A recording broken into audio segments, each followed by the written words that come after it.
आई मानगी बताओ तनिका में सर तोहरे गलवा में सिंघा में भौजी डाल दे कहा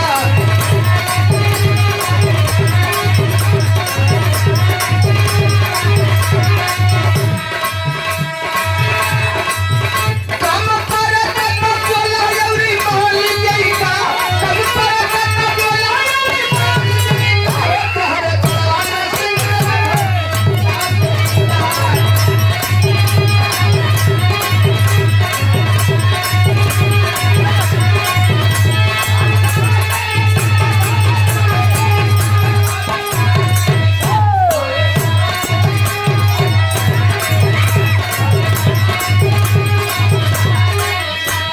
बहुत सुंदर कलाकार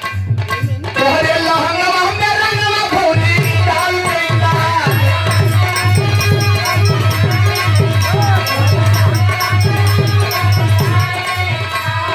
ये देखें बाला यादव के फरमाइश निराल की होली हो जाए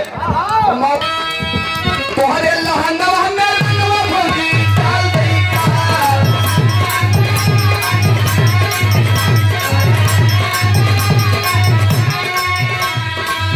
यही होली में कसर खुली काली लईका यही होली में कसर खुली काली लईका तोहरे लहंगवा में रंगवा भौजी डाल देता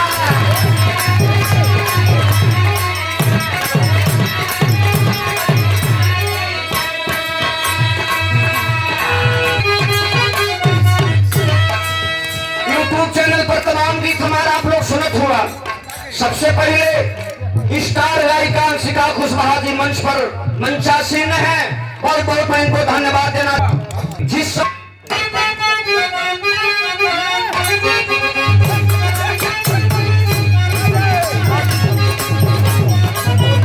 बहुत बढ़िया हम सोखा वाली अगर सीन वाकई में देख लेबा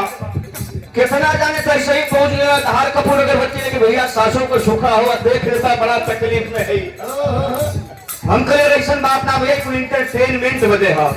सारू भाई लेकर पहुंचना कहा जयराम हम कली जयराम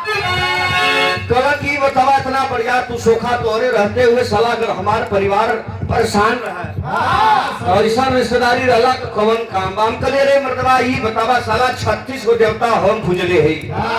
और जेकर एक बेर भूत झटक लेला साला दोबारा वापस अइबे नहीं करे आज का रला हो तकलीफ का हो तो अपन तकलीफ बतौली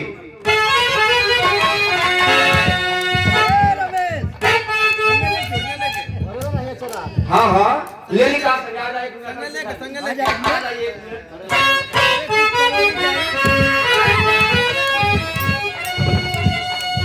हेलो